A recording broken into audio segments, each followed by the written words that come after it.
ಸಮಸ್ತ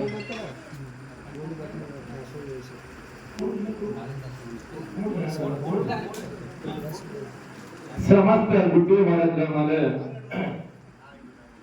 ಎಲ್ಲ ನನ್ನ ಶರಣ ತಂದೆ ತಾಯಿ ಬಳಗವೇ, ಜಗನ್ಮಾತೆ ಆದಿಶಕ್ತಿ ಗುಪ್ತಾಯಿ ಜಾತ್ರಾ ನಿಮಿತ್ತವಾಗಿ ಆದಿಶಕ್ತಿ ಜಗನ್ಮಾತೆ ಗುಡ್ಡಾಪುರ ದಾನಮದೇವಿ ಪುರಾಣವನ್ನ 5 ದಿವಸಗಳ ಪರ್ಯಂತವಾಗಿ, ಯಾಕಂದ್ರೆ 11 ದಿವಸದ ಮಾನ್ಯ ಎಲ್ಲ ನಮ್ಮ ಆನಂದಗಳು ಎಲ್ಲ ನಮಸ್ಕಾರ ಎಲ್ಲ ಬಂದು ನಾನು ಬಿಡುತ್ತಿದ್ದಿಲ್ಲ. ನಾನು ಆರಾಮ್ ತಾಲೂಕು ವಾಗ್ದಾರಿ ಪುರಾಣ ಮುಗಿಸ್ಕೊಂಡೆ ಇವತ್ತು ಬಂದೀನಿ.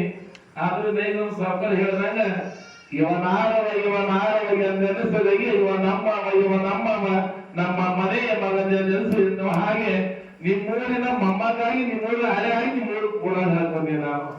ಇದಕ್ಕೆಲ್ಲ ಕಾರಣ ತಾಯಿ ಜಗನ್ಮಾತೆ ಗುಪ್ತ ಯಾಸರು ಹೇಳಿಕೊಡುತ್ತೆ.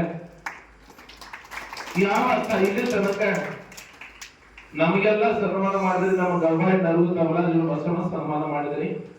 ನಾನು ಒಂದು ಮಾತನ್ನ ಹೇಳ್ತೀನಿ, ಇವತ್ತಿನ ಕಾಲಮಾನದೊಳಗೆ ಎಲೆಮರೆಯ ಕಾಯಿಯಂತೆ, ಹಾಲಿನ ಮರೆಯ ತುಪ್ಪದಂತೆ, ದೇಹದ ಮರೆಯ ಜೀವದಂತೆ ಎಲ್ಲಾದ್ರೂ ಪುರಾಣ ಪ್ರವಚನ ನಡಿಬೇಕಲ್ಲ, ಅದು ಗುಪ್ಪೆಯವರ ಗ್ರಾಮ ತಗೊಂಡು ಅದು ಹೇಳ್ಕೊಂಡ್ಕೊಂಡೆ ಆದ್ಮೇಲೆ ಅದಕ್ಕೆ ನೀವೆಲ್ಲ ನಮ್ಗೆಲ್ಲ ಸನ್ಮಾನ ಮಾಡಿದ್ರಿ.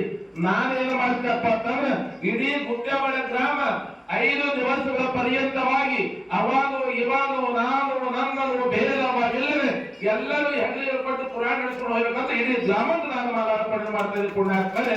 ಶಿವ ಸಂಬದೇವ ಪಾರ್ವತಿ ಶಿವ ಹರ ಹರ ಮಹಾದೇವ. ಯಾಕಂದ್ರೆ ಪುರಾಣ ಅನ್ನೋದು ಬಹಳ ದೊಡ್ಡದಾಗಿರ್ತಕ್ಕಂಥ ಕೆಲಸ. ಆ ತಾಯಿ ದಾನಮದೇವಿ ಪುರಾಣ 5 ದಿವಸದೊಳಗೆ ಆ ತಾಯಿ ಮಹಿಮೆಯನ್ನ, ತಾಯಿ ಲೀಲೆಲ್ಲ ನಾನು ಹೇಳ್ತೀನಿ. ಇವಾಗ ಪುರಾಣ ಪ್ರಾರಂಭ. ಶಿವ ಸಂಬದೇ ನಮಃ ಪಾರ್ವತಿ ಶಿವ